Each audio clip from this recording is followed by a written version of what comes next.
오늘 주시는 하나님 말씀 데살로니가전서 3장 12절과 13절 두 절의 말씀 봉독해 드립니다. 또 주께서 우리가 너희를 사랑함과 같이 너희도 피차간과 모든 사람에 대한 사랑이 더욱 많아 넘치게 하사 너희 마음을 굳게 하시고 우리 주 예수께서 그의 모든 성도와 함께 강림하실 때에 하나님 우리 아버지 앞에서 거룩함에 흠이 없게 하시기를 원하노라. 아멘.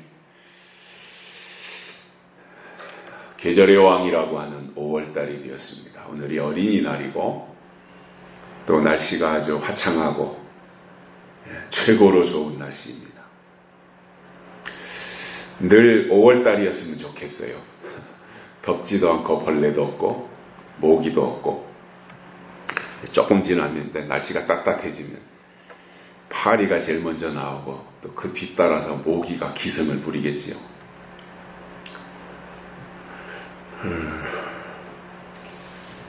안타깝게도 어제 김정은이가 미사일을 발사했습니다. 아마 여러 발을 발사한 것 같아요.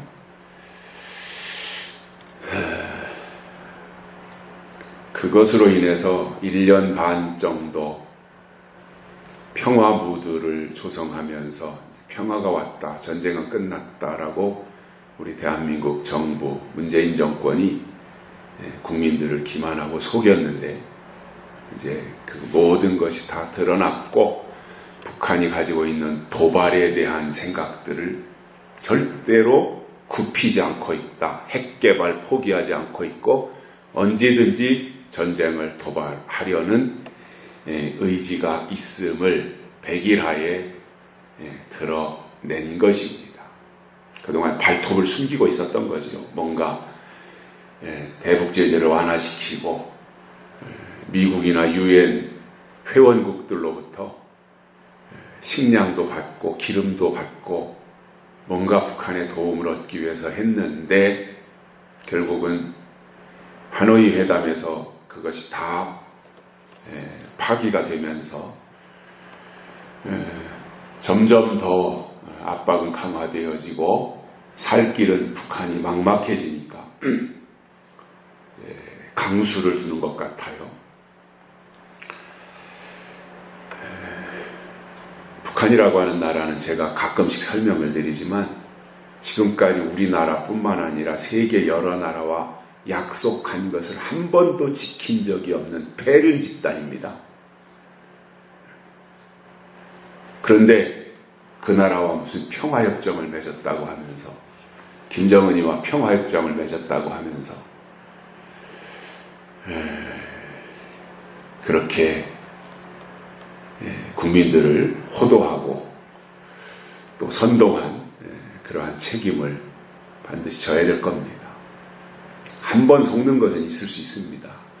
근데 속고 또 속고 그리고 자기 혼자 속는 게 아니라 국민들을 다 속이면서까지 속는다면 그건 바보들이 하는 짓입니다.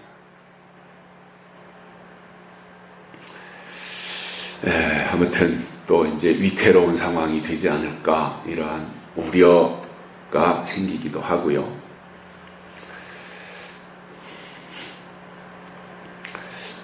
가수는 자기가 히트한 곡으로 가는 데마다 똑같은 노래를 부르는데 사람들이 열광하며 환호합니다. 가사 내용이 하나도 바뀐 게 없어요. 곡이 바뀌지 않아요. 서울에서 부른 노래 수원에서 부르고 수원에서 부른 노래 평택에서 부르고 평택에서 부른 노래 서산에서 부르고 똑같은 그 노래를 부르는데도 청중들은 흥얼흥얼 따라하면서 거기에 열광합니다. 그것에 반해서 만약에 목사님들이 히트친 설교를 가지고 가수가 노래 부르듯이 똑같은 본문과 내용을 가지고 날마다 그것을 반복해서 우려먹는다면 아마 성도들은 금세 실증을 느끼고 이상한 목사라고 투덜대면서 그 교회를 등지고 떠나갈 겁니다. 이것이 차이인데 가수는 매번 똑같은 노래를 부르는 것이 허용이 돼 있어요. 한 가수가 자기 노래로 선정을 해서 부를 수 있는 곡이, 또 부른 여러 개 중에서 히트 칠 수 있는 곡이 불과 몇 개 안 되지요. 그런데 설교는 늘상 새로운 것을 전달해서 영혼을 깨우고 신선하게 만드는 역할을 하고 있습니다. 그런 차이가 있습니다. 또 한 가지는 가수의 노래라고 하는 것은요, 감정적인 부분을 터치해서 감성을 자극하는 거예요. 감성을 자극하는 거예요. 그래서 그 노래를 들으며 때로는 신바람 나기도 하고, 때로는 슬퍼지기도 하고, 때로는 눈물도 흘리고, 때로는 옛날 생각에 사로잡히기도 하고, 가수의 노래라는 것이 감성을 자극하는 거예요. 근데 반해서 목사님들의 설교는 영적인 부분을 강조해서 하나님과 소통하게 만드는 역할을 합니다. 훨씬 더 중요한 거죠. 그런데 문제는 2000년대로 접어들면서 두드러진 현상 가운데 하나가 뭐냐 하면, 교회 안에서 영적인 부분들이 점점 소멸되고 있다는 겁니다. 자, 사실 교회가 존재하는 특별한 이유가 있습니다. 세상의 어떤 단체도 공급할 수 없고, 세상의 어떤 기관에서 제공해 줄 수 없는 교회만이 독특하게 가지고 있는 존재 이유가 있습니다. 그게 뭐냐면 영적인 것을 제공해 준다는 것과, 그리고 사람들로 하여금 하나님께로 가는 통로가 되고 있다는 거예요. 그런데 이렇게 중요한 영적인 부분을 잃어버리고 세상에서 교회가 오히려 표류하고 있다면, 하나님 보실 때 더 이상 교회로 보지 않는다는 겁니다. 자, 우리 한국교회가 그동안 세계적으로 큰 역사를 이루며 획을 그었던 것은 사실입니다. 세계가 부러워할 만한 업적을 한국교회가 남겼습니다. 그러나 점점 이제 2000년대 접어들 무렵부터 세상적인 것들이 교회 안으로 침투해 들어왔어요. 과거에는 그러한 것들을 막아내고 저항할 힘이 교회 안에 있었어요. 악한 영들이 들어온다든가 세상적인 것들이 교회 안에 침투해 들어오는 것을 막아낼 수 있는 저항력이 교회 안에 있었어요. 그런데 교회가 점점 힘을 잃고 세속화되면서 그러한 능력을 잃어버렸고, 교회로서의 정체성을 상실하면서 교회의 기능과 역할을 못하고 점점 더 죽어가고 있다는 겁니다. 교회라고 하는 것은 신앙 공동체이고 영적인 것을 추구하면서 하나님을 만나는 거룩한 장소인데, 이익 집단이 되거나 교회가 정치 집단이 된다면 거기에는 사람은 있을지 모르지만 하나님은 계시지 않는다는 사실입니다. 천주교를 예를 든다면, 천주교도 하나님은 말해요. 저는 그들이 말하는 하나님이 우리 기독교가 말하는 하나님과는 다르다라고 저는 생각하는 사람이에요. 저는 천주교는 이단이다고 생각하는 사람이에요. 신학적으로 완전히 달라요. 그렇기 때문에 그들이 말로는 하나님을 말하고 있지만 영적인 것은 전혀 그들 속에 존재하지 않는 종교라는 겁니다. 우리나라의 천주교를 보면요, 정의구현사재단이라는 것이 있어요. 천주교 조직 내에 정의구현사재단이라는 것이 있어요. 그 단체는 지극히 정치적이에요. 그리고 이념적으로 우리 대한민국이 지향하는 이 가치와 달라요. 굉장히 종북적이에요. 정의구현사재단. 그러니까 폭력 집회를 지휘하고 모든 국익에 반하는 데모 현장, 시위 현장을 가보면 정의구현사재단들이 주도하고 있다라고 하는 소문까지 들리고 있어요.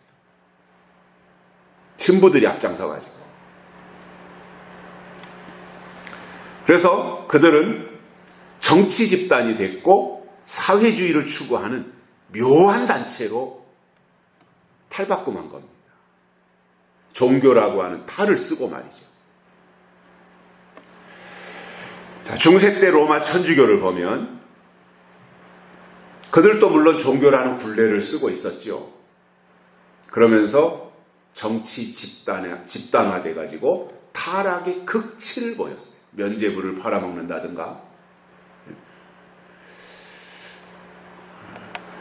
그리고 이 교회의 어떠한 신성해야 될 교회의 직분을 매관매직한다든가, 이러한 식의 일들을 일삼았던 것이 중세의 천주교인데, 현재 한국 천주교를 보면 빨갱이 집단이다라는 의혹을 받을 만큼 좌파 집단이 됐고, 이렇게 되면 종교 본연의 가치를 완전히 잃어버리고 사망 선고를 받는다는 거예요. 종교로서도 가치가 없어진다는 거예요. 종교는 종교가 추구하는 가치가 있잖아요. 근데 이렇게 편중되고 치우쳐서 이념 집단이 되고 정치 집단이 된다면 종교의 가치마저도 상실한 채 이념을 추구하는 형편없는 집단이 되고 만다는 겁니다. 자, 그런데 문제는 우리나라의 기독교가 천주교를 따라가고 있다는 겁니다. 그러다 보니 눈에 보이는 것은 있어요. 천주교 가보면 눈에 보이는 것들이 굉장히 많아요.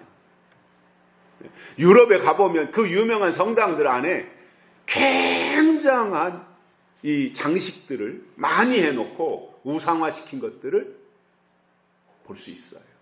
그러니까 눈에 보이는 것들이 많이 있어요. 그것으로 사람들을 주눅들게 하고 위축하게 만드는 거예요. 없는 데 있는 것처럼 보이게 만드는 거예요.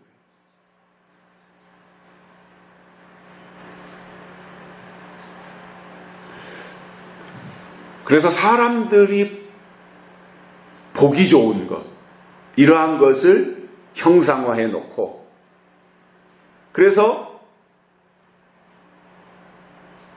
사람에게 비중을 두고 사람들의 비유나 맞추려고 사람들이 듣기 좋은 것을 말하고 설교로 표현을 한다면 그것은 교회로서의 사명이 이미 끝났다라는 겁니다. 교회는 언제나 하나님을 바라보고 하나님에게 모든 비중을 두고 그 앞에서 우리는 피조물에 불과하다. 우리는 창조된 사람들이다. 그리고 우리에게 가장 중요한 것은 하나님이고 하나님의 뜻대로 우리는 살아갈 수밖에 없다라고 하는 이 신앙 고백이 있어야 되는데, 모든 것이 하나님에게서 사람으로 이동해 와서 사람이 중심이 되어진다면 이게 인본주의거든요. 거기에 하나님은 존재하지 않는다라는 것입니다. 그런 가운데 다 잘못 가고 삐뚤어졌어도 깨어있는 교회들이 하나님께로 가는 것이 살 길이라고 외쳐주는 교회들이 있다면 10명이 모이든 20명이 모이든 그들로 하여금 하나님께로 돌아가는 사람들이 생겨나고 그 하나님의 뜻을 이 시대 앞에 이 세상을 향해서 외칠 수 있는 영적인 교회들이 있다면 그래도 희망이 있다고 봅니다. 얼마 전에 친구들하고 만나서 얘기하는 가운데 친구가 그런 이야기를 해요. 이제 교회가 완전히 본질에서 이탈했다. 초대교회로 돌아갈 수 있을까? 이렇게 저한테 의문을 던지는 거예요. 그래서 제가 그 말을 받아서 못 돌아가지. 왜냐? 초대교회의 본질에서 워낙 멀리 그리고 워낙 많이 이탈을 했기 때문에 거기로 돌아가기보다는 예수님이 다시 오셔서 심판하시는 것이 더 훨씬 빠를 것이다. 이렇게 제가 대답을 했어요. 기차가 철길에서 이탈하면 끝난 겁니다. 신앙이 본질에서 이탈하면 끝난 겁니다. 우리가 부족하지만, 연약하지만, 모자라지만 그럼에도 불구하고 본질을 지키려고 사수하려고 믿음으로 살려고 노력하는 이 노력이 있고 열심이 있다면 가능성이 있어요. 그런데 이탈하면 끝난 거잖아요.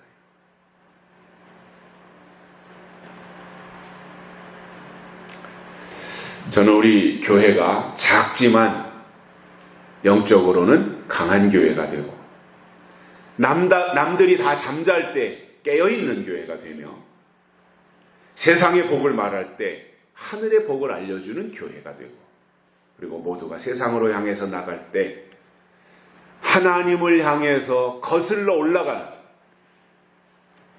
그러한 교회가 되어서 하나님을 기쁘시게 할 수 있는 그러한 우리 교회 또 그러한 우리의 추구하는 신앙의 모습들이 되었으면 좋겠습니다. 자, 오늘 본문은요. 하나님이 우리를 위해서 마련해 주신 것이 있다라는 거예요. 그것이 무엇이냐? 세 가지를 깨닫고 은혜를 받겠습니다. 첫째로 사랑이 넘치게 하시는 거예요.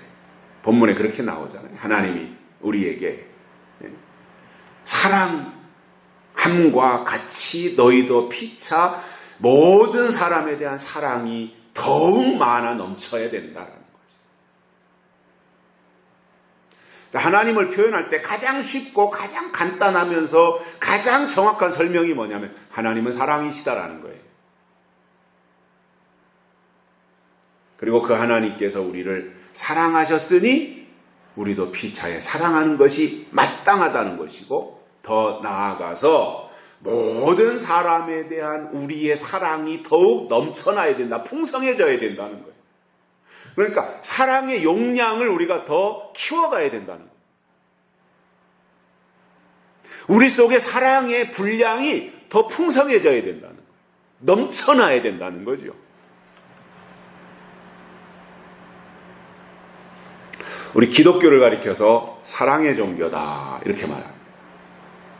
그 이유는 예수님께서 우리를 살리기 위해서 이 땅에 오셔서 십자가에서 물과 피를 다 쏟고 돌아가신 그것을 표현하면서 기독교는 사랑의 종교다 이렇게 표현합니다.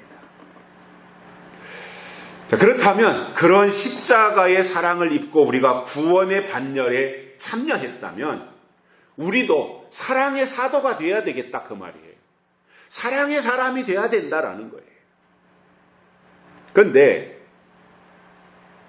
이 사랑이 무엇이냐라는 거예요. 세상에서도 사랑을 말하고 교회에서도 사랑을 말해요. 성경에서도 사랑을 말해요. 그런데 세상에서 말하는 사랑의 가치와 교회가 말하고 성경이 말씀하는 사랑의 가치가 어떻게 다르냐, 어떤 차이가 있느냐라는 것을 우리가 알아야 되잖아요. 세상에서의 사랑은 어떠한 부모와 자식 간의 어떤 본능적인 사랑일 수 있어요. 또 이성 간의 어떠한 지극히 감정적인 사랑일 수 있어요. 그러면 기독교가 말하는, 교회가 말하고 성경이 말하는, 하나님이 말씀하시는 그 사랑이라는 것이 과연 무엇이냐, 어떤 차이가 있느냐, 이것을 우리가 알아야 되잖아요. 똑같다면, 세상이 말하는 사랑을 성경이 똑같이 말한다면 굳이 성경에서 그렇게 강조할 이유가 없지 않겠습니까?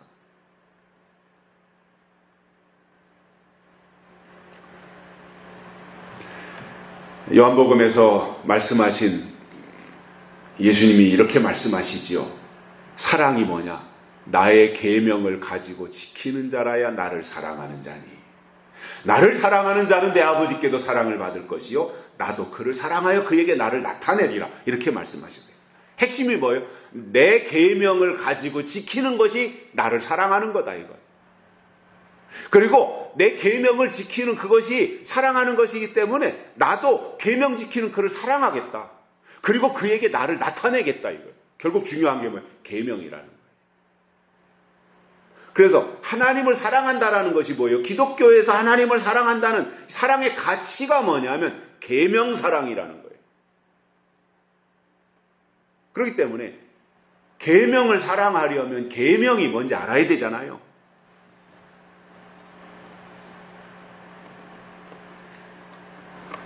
그래야 그것을 지킬 수 있잖아요. 계명이 뭔지 알아야 지키잖아요.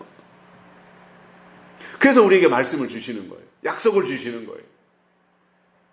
그래서 그 시대에 주시는 약속을 명령으로 받아서 지키는 것. 그래서 하나님이 우리에게 주신 명령, 이것을 다른 말로 계명이다 이렇게 표현할 수 있는 거잖아요. 그래서 하나님이 우리를 사랑하신 것은 우리에게 계명을 주신 것이고 우리가 하나님을 사랑한다고 하는 것은 그분이 주신 계명을 지키는 것이다 이거예요.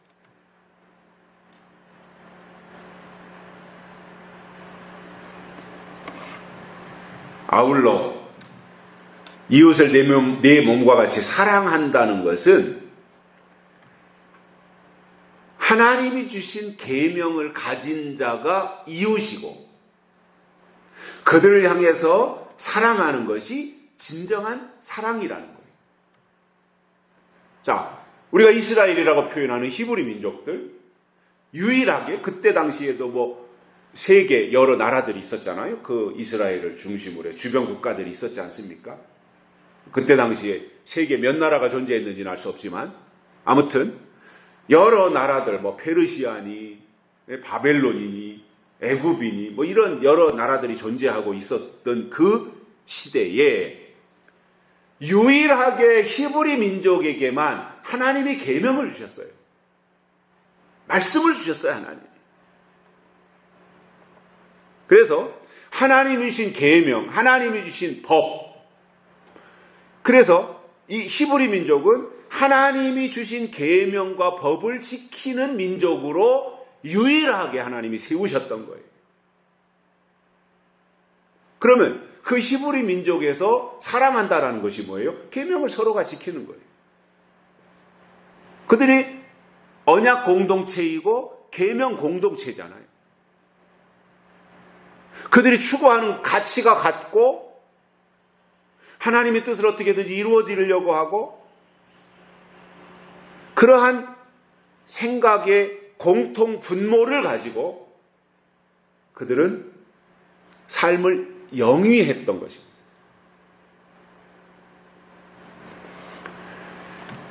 자, 사도 바울이 데살로니가 교회에 편지를 쓰면서 이웃을 내 몸과 같이 사랑해야 된다라고 할 때 똑같은 의미로 이 사랑이 뭐라는 거예요? 계명을 받은 자가 서로 계명을 지키고 그 계명을 서로 존중하고 그 계명을 서로 나누고 계명을 서로 공유하고 이것이 사랑하는 것이다 이겁니다. 물론 그 단계까지 가기 위하여서 아직도 저 수준이 영적인 단계가 낮은 사람에게 이 계명을 지키는 계명을 나하고 같이 공유할 수 있는 단계로 끌고 오기 위해서 빵 하나 주는 것이 사랑일 수 있어요. 그러나 목적 없이 빵 하나 주는 것이 아니라 목적은 계명을 공유하는 단계로 함께 이끌고 가기 위해서 저 초보 단계에 있는 그 사람에게 목적은 계명이다. 그러나 지금 내가 계명의 단계까지 못 왔으니 그 단계까지로 이끌기 위해서 내가 너에게 빵 하나 준다 라고 할 때 이것은 사랑이다라는 거예요.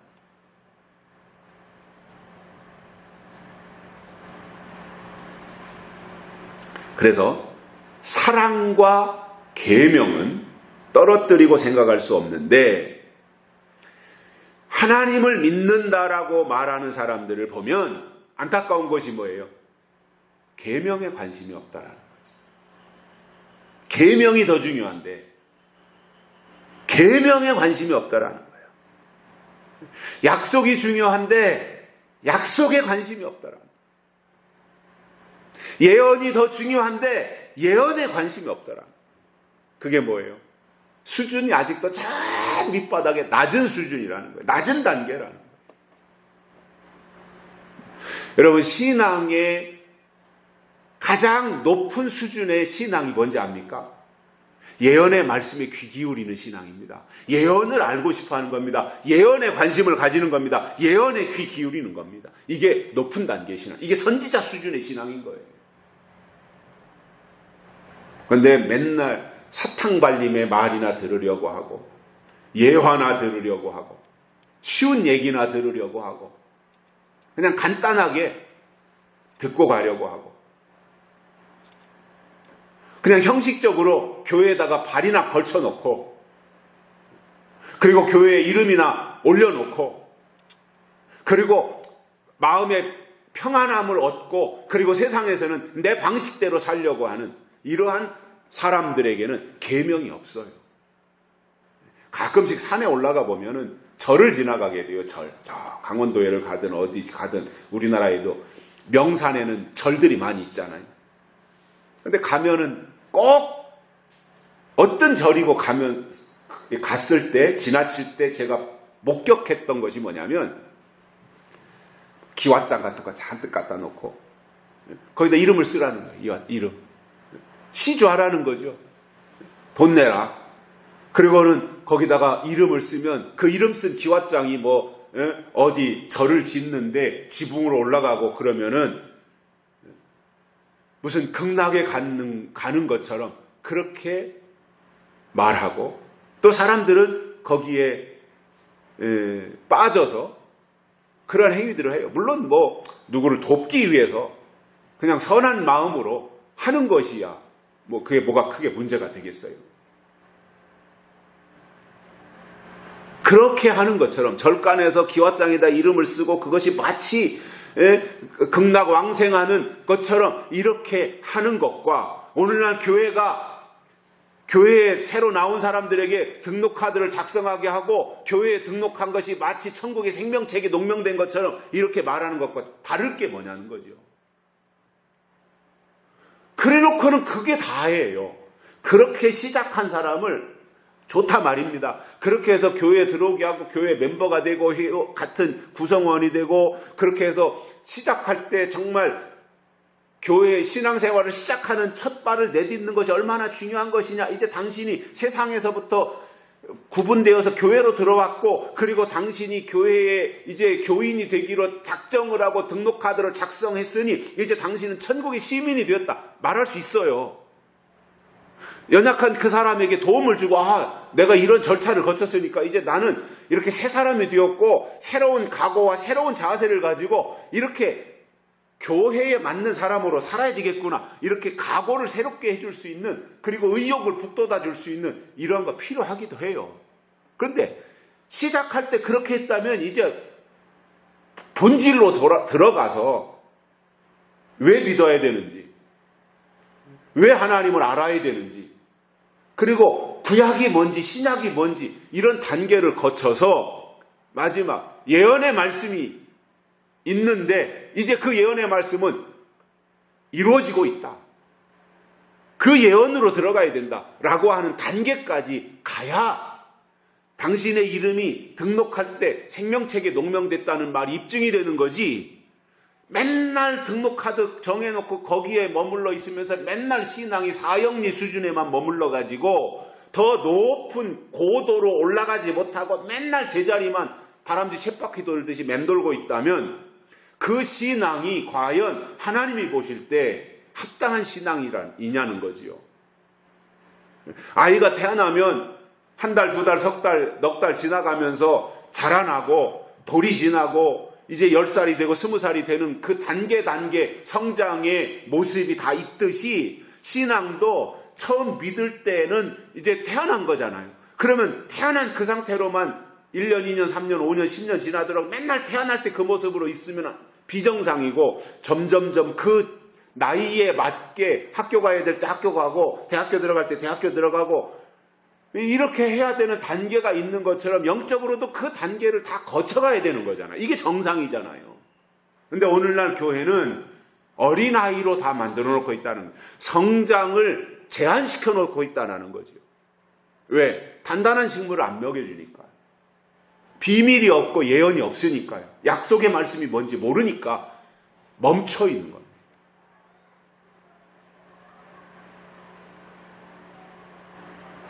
그러한 사람들이 계명에 관심이 있겠어요?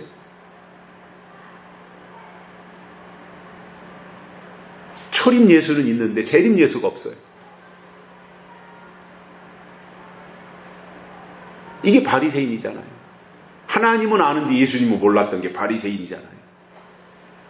율법은 알았는데 복음을 몰랐어요. 이게 바리새인이잖아요. 하나만 아는데 둘은 몰랐어요. 초림은 아는데 재림을 몰라요. 바리새인이잖아요.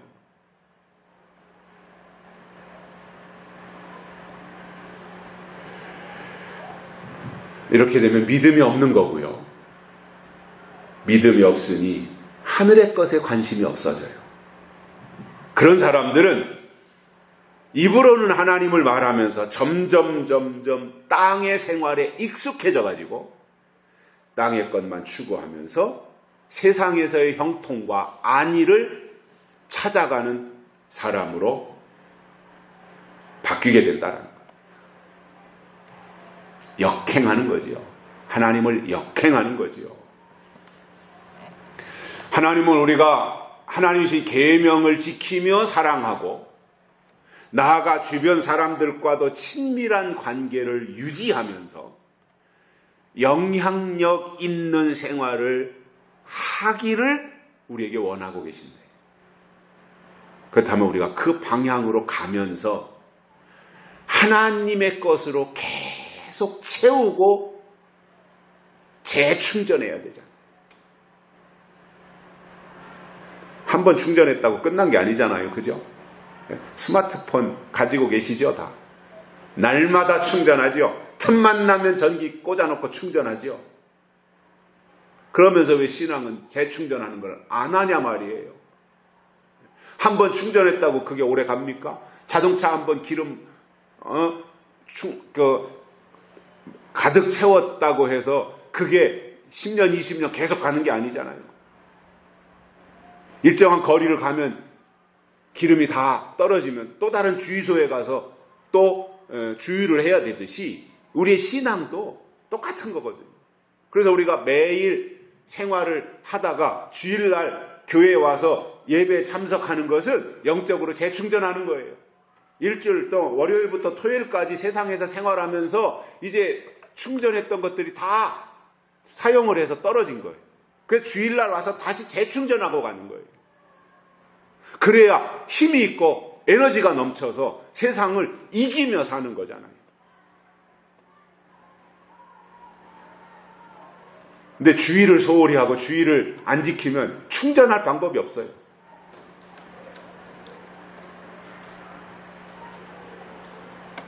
무엇보다도 시대적인 하나님의 계명을 알고 그 계명 안에서 늘 말씀을 들어야 하나님의 것으로 계속해서 채워지고 충전되어진다라는 거예요.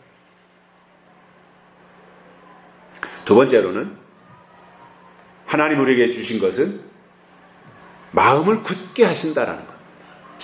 마음을 굳게 해주신다. 여기서 굳게 하시는 것은요, 단단하고 견고하게 해주신다는 말입니다. 왜냐? 이렇게 돼야 되는 이유가 있어요. 마음이 굳세져야 되는 이유가 있어요.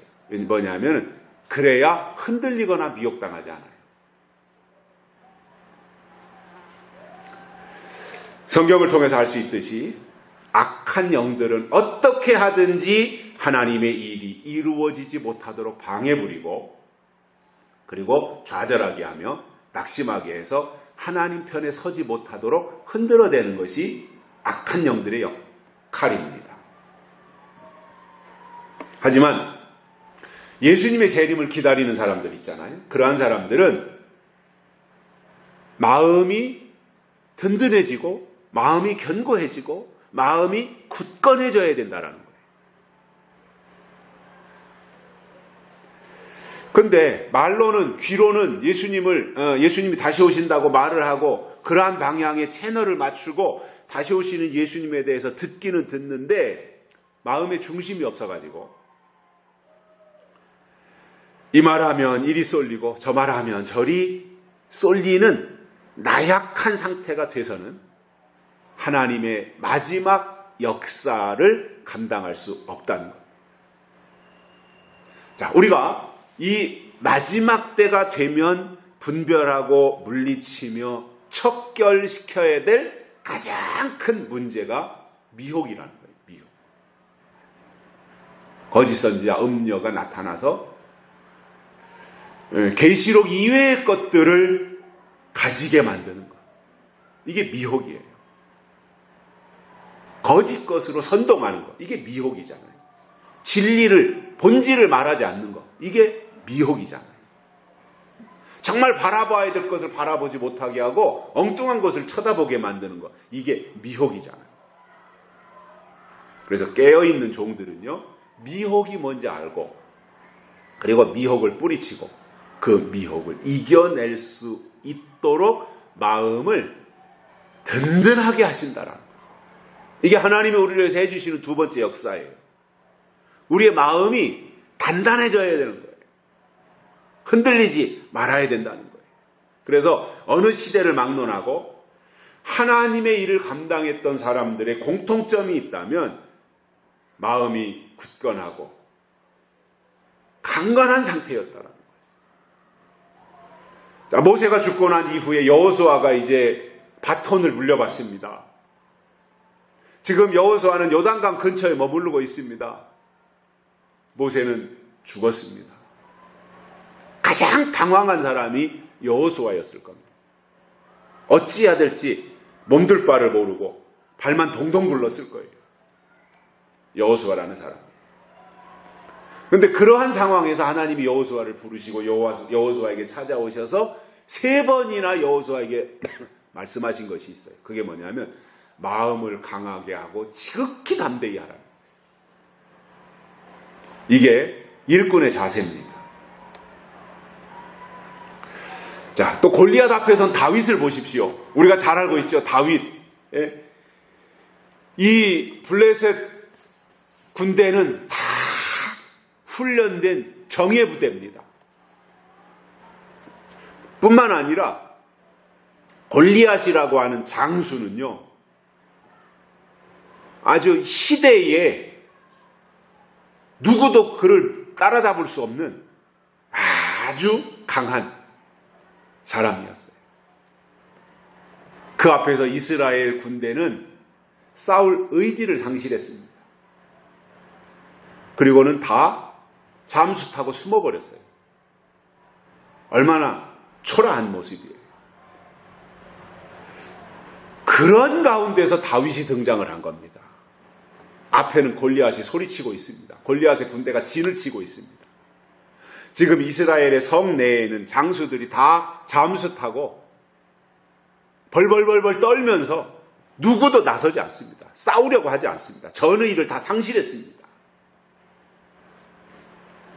그때 목동 다윗이, 뭐 장수도 아니에요. 목동 다윗이 용감하게 내가 골리앗과 싸우겠다. 사시는 하나님을 저렇게 망령때 일컫는 저놈의 버르장머리를 내가 고쳐놓겠다. 이렇게 용기 백배해서 다윗이 골리앗을 향해서 나갈 수 있었던 이유가 뭐냐면 그 마음이 굳건했기 때문이에요. 마음이 약하거나 마음에 이미 주눅이 들면 감히 어디 그 앞에 나가겠어요. 히브리서 13장 9절에서 이런 말씀을 했습니다. 은혜로서 마음을 굳게 하는 것이 아름답다. 은혜로 마음을 굳게 해야 된다는 거예요. 이것은 내 힘으로 굳건해진다는 것이 아니라, 내 힘으로 강건해진다는 것이 아니라 하나님이 주신 은혜로, 하나님의 것으로, 하나님이 굳세게 해주셔서 내가 굳건해지는 것이다 그 말이에요. 이렇게 돼야 여러 가지 다른 교훈들이 범람하고 우후죽순처럼 일어날 때 그것을 분별해내고 이겨낼 수가 있다는 겁니다. 세 번째로는 거룩함에 흠이 없게 하신다는 거예요. 거룩함에 흠집이 생기면 안 된다는 거예요. 자, 그러면 언제 이렇게 돼야 되느냐는 거죠. 거룩함에 흠집을 내지 말아야 되는 이때가 언제냐면 예수님께서 모든 성도와 함께 강림하실 때 이렇게 말씀하고 있잖아요. 이때가 언제예요? 일곱째 나팔이잖아요. 나팔로 표현하면. 일곱째 나팔. 예수님이 재림하시는 나팔이니까. 자, 그래서 이때가 다가오면, 이때가 가까워지면 거룩함에 손상이 가지 않도록 흠이 없이 보존하라는 거예요. 자, 우리가 잘 알고 있듯이 구약에서 하나님 앞에 제사를 지낼 때 반드시 제물을 드리는데, 제물이 중요해요. 제물에 따라서 하나님이 받으시느냐 안 받으시느냐 이게 결정이 되는 거예요. 그런데 이 제물을 가지고 갈 때 제물의 조건이 있어요. 하나님이 그것을 다 말씀해 주셨어요. 첫 번째 조건이 뭐냐? 제물의 조건. 흠이 없어야 돼요. 제물의 첫 번째 조건. 흠이 없이 온전해야 된다. 즉, 제물은 절름발이어도 안 되고, 삐뚤어져도 안 되고, 귀가 짝재기, 눈이 짝재기, 이런 것이어도 안 된다라는 거예요. 그래서 그렇게 지켰어요. 철두철미하게 율법이 말씀하는 그대로 하나님께 제물을 드리며 제사를 드렸어요. 근데 문제는 이게 이제 계속 반복되고 시간이 가다 보면 문제가 생기는 거예요. 매번 제사를 드리잖아요. 근데 이처럼 제물을 드리는 것이 반복되다 보니까 왜 하나님께 제물을 드려야 되는지에 대한 목적을 잃어버려요. 그리고 제물은 이런 제물을 드리라고 말씀하신 내용도 잃어버려요. 그리고는 형식만 남아요. 아, 오늘 제사 드리는 날이네 하나님께. 그러면 양을 한 마리 사가지고 가야지, 송아지를 한 마리 사가지고 가야지, 비둘기를 한 마리 사가지고 가야지. 이렇게 해서 하나님 앞에 이제 구입을 해서 제물을 드리는데, 그들이 반복하다 보니까 꾀가 생기는 거예요. 뭐냐면은 내가 정성껏 최상품 제물을, 양을 사가지고 제단 앞으로 가서 제사장들에게 드렸더니 제사장은 제물의 머리에다가 안수하고는 그것을 죽여서 피를 빼고 가죽을 벗겨서 불태워서 하나님 앞에 드리더라는 거예요. 그러니까 제물을 드리는 입장에서 볼 때에는 어차피 제물을 잡아서 죽여가지고 불태워서 하나님 앞에 드리는 것인데 굳이 비싼 돈 주고 최상품 제물을 가져다가 내놓을 필요가 있느냐라는 생각이 틈탄 겁니다. 이때부터 무너지는 거예요. 그것은 자기 생각이었어요. 하나님은 조건을 분명히 말씀하셨어요. 그런데 반복해서 드리다 보니 사람들의 생각 속에 하나님이 제시하신 조건은 없어졌어요.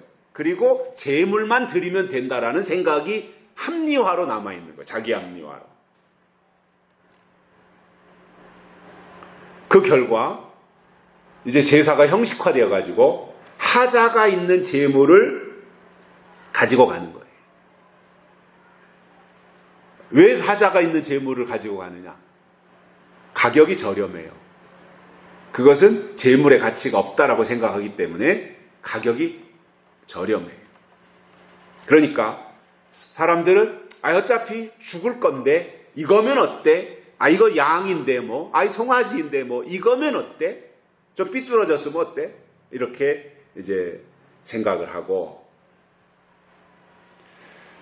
그것을 가지고 하나님 앞에 가서 제물을 드렸어요. 그러니까 형식적으로 제물을 드리게 됐고, 그러는 가운데서 그들이 놓친 것이 있잖아요. 그게 뭐냐면 하나님은 중심을 보시고 마음을 보신다고 하는 이것을 그들은 잃어버린 거예요. 그러다 보니 제물을 준비할 때부터 고르고 골라서 이게 오른전하냐 쩔른발이 아니냐 뭐 배꼽의 위치가 엉뚱한데 붙진 않았느냐 귀가 짝짝이 아니냐 이런 거를 엄선하고 고르고 골라서 가격을 더 주더라도 최고로 좋은 것을 사가지고 하나님 앞에 나가 드릴 때 마음이 담긴 거예요. 거기에는 이미 내 마음이 거기에 담긴 거예요. 그런데 그냥 대충 가서 뭐 살펴보지도 않고 그냥 달라는 돈 깎아가지고 덥석 주고 이렇게 끌고 와서 드린다라고 하는 것은 마음이 거기에 포함이 안 된 거예요. 그러다 보니 하나님의 조건을 충족시키지 못했고 그 결과 송아지나 양은 드렸지만 마음은 드리지 않았던 겁니다. 그래서 예레미야 선지자가 하는 말들이 그런 거예요. 내가 언제 너희에게 재물을 원한 적이 있냐? 송아지를 내가 언제 너희들한테 원했느냐? 나는 너희들에게 원한 것이 네 마음이다. 근데 너희는 왜 재물은 드리면서 마음은 안 드리느냐? 나는 너희들의 마음을 원하는데 너희는 마음은 안 드린다. 이 나쁜 놈들아. 이렇게 예레미야를 통해서 지적하신 것을 볼 수 있습니다.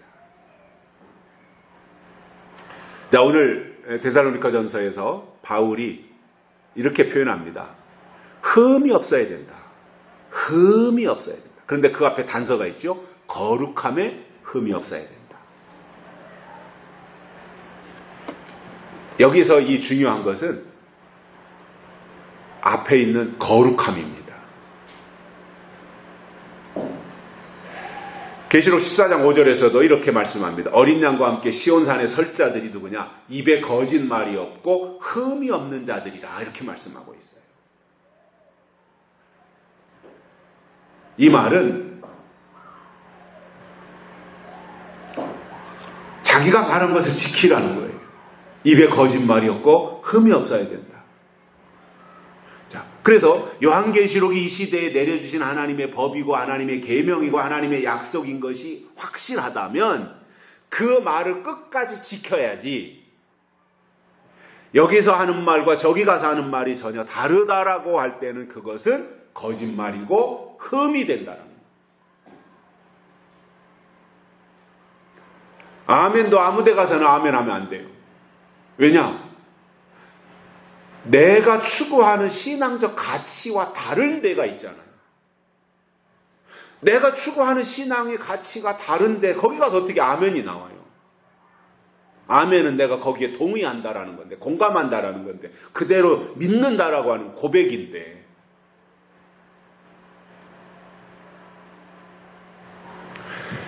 성경에 보면 수많은 사람들이 하나님의 일에 쓰임을 받았는데 그 중에서도 가장 손꼽힐 정도로 흠이 없었던 사람이 누구냐? 저는 다니엘이라고 봅니다. 다니엘. 그는 시작부터 끝까지 흠 잡을 데가 없는 사람. 거룩함에 손상을 주지 않았어요. 거룩함에 흠집을 내지 않았어요. 자기가 하나님과 약속한 것, 다니엘서 1장 8절에서 다니엘이 하나님 앞에 뜻을 정하잖아요. 뜻을 정해요. 그 뜻을 정한 것을 그가 끝날 때까지 그 뜻을 정한 것을 지켰단 말이에요. 이게 흠이 없는 거룩입니다. 물론 다니엘이 결코 쉬운 일은 아니죠. 다니엘서 6장에 보면은 모함하려고 감시하는 파파라치들이 다니엘 주변에 얼마나 많이 있었습니까? 그런데 그는 말과 생활 속에서 결코 흠을 보이지 않았습니다. 데살로니가전서 5장 23절에 이런 말씀이 있습니다. 영과 혼과 몸이 우리 주 강림하시는 그날까지 흠 없게 보존되기를 원한다. 이런 말씀이 있어요.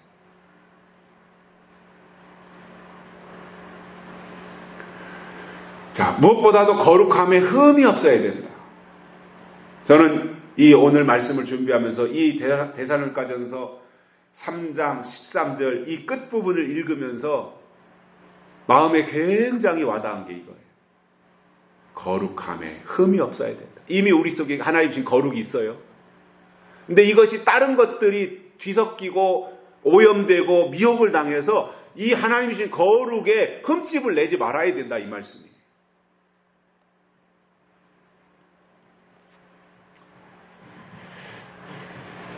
자칫 잘못하면 오염될 수 있어요. 우리의 신앙이 오염될 수 있어요. 또 자칫 잘못하면 감염될 수 있어요. 그래서 저는 있어야 될 곳과 있지 말아야 될 곳, 가야 될 곳과 가지 말아야 될 곳에 대한 구별은 분명하게 해야 된다고 생각해요. 특히 영적으로 다르다면 거기는 갈 필요가 없어요. 영적으로 다르다면. 왜냐? 자칫 잘못하면 오염되고 감염이 돼요. 손해가 더 크다 말입니다. 결론으로 하나님이 우리를 위해서 해주신 일들을 우리가 마음에 담아야 됩니다. 우리의 마음에 잘 담아야 됩니다. 그래서 하나님이 주신 이 시대적인 계명을 바탕으로 해서 피차에 사랑에 힘쓰면서 우리의 마음이 점점 더 든든해지고 견고해져서 예수님 재림하실 때 거룩함에 흠이 없는 하나님의 종들이 되시기를 주의 이름으로 축복합니다. 살아계신 하나님 감사합니다. 오늘 또 불러주시어 말씀을 듣게 해주셔서 감사를 드립니다. 무엇보다도 하나님이 우리를 위해서 해주신 일들에 대해 세 가지를 우리가 들었습니다. 이 말씀 그대로 우리가 하나님을 위해서 살아가게 하시고 무엇보다도 우리가 마음이 약해지지 아니하게 하시고 우리의 지켜온 믿음이 흠집나는 일이 없도록 끝까지 하나님 우리를 지켜주시고 하나님의 사람으로 잘 보존되어 살아가는 저희들 되게 해 주시옵소서. 세상은 점점 더 어려워지고 있습니다. 또 우리의 신앙을 지키기는 점점 더 힘들어지고 있습니다. 배나 더 애써야 되고 또 노력해야 되고 지켜야 되고 사모해야 되는 이러한 시대를 우리가 살아가면서 결코 보이는 어떤 것 때문에 마음 뺏기지 아니하게 하시고 영원한 하나님의 말씀을 바라보면서 그 말씀 안에서 살아가는 저희들 되도록 축복해 주옵소서. 다시 오실 예수님의 이름으로 간절히 기도드리옵나이다. 아멘. 369장 부르시면 전금 드리시겠습니다.